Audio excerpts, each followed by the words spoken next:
இந்த பூமிக்கே தெரியாம மந்திரம் வாழும் ஒரு ரகசிய காடு இருந்துச்சு. அங்க ஒவ்வொரு மரமும் உயிரோட இருந்துச்சு.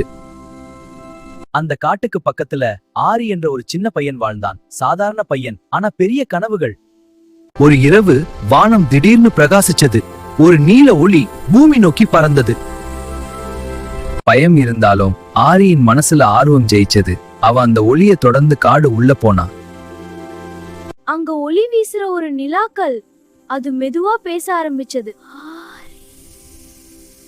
இந்த உலகத்தை காப்பாத்த நீதான் தேர்ந்தெடுக்கப்பட்டவன், நிலாக்கள் சொன்னது. அதே நேரம் கருப்பு நிழலிலிருந்து நிழல் அரசன் விழிச்சுட்டான். நிழல் படைகள் காட்ட முழுக்க மூட ஆரம்பிச்சது. ஒளி மங்க ஆரம்பிச்சது. நிலா கல்லிலிருந்து ஒரு மந்திர வாள் வெளிவந்தது. பயம் இல்லாதவருக்கான வாள். அப்போதான் ஒரு மந்திர பறவை ஆரியின் பக்கத்துல வந்தது. நான் உன் தோழன். இருவரும் மேகங்களை தாண்டி நிலா உலகம் நோக்கி பறந்தாங்க. அதுதான் நிலா உலகம், மந்திரத்தின் மையம். நிழல் அரசன் ஜெயிச்சா எல்லா உலகமும் இருளா மாறிடும்னு இளவரசி சொன்னாள். நிழல் அரசன் ஒரு காலத்துல நல்ல மனுஷன்தான்.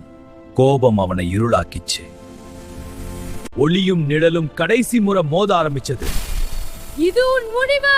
இல்லை, உன் முடிவு. பயந்தா எதிரி, அத ஜெயிச்சா எல்லாம் ஜெயிக்கலாம். நாம் ஒன்றுபட்டால் நட்புதான் உண்மையான மந்திரம். இருள் கரைய ஆரம்பிச்சது. நிழல் அரசன் மாற ஆரம்பிச்சான். மந்திரக்காடு மீண்டும் உயிர் பெற்றது. உலகம் ஒளியில் மூழ்கிச்சு. ஆரி இனி சாதாரண பையன் இல்ல. அவன் ஒரு கதை இல்ல, ஒரு புராணம். Subscribe to my channel and click the bell icon.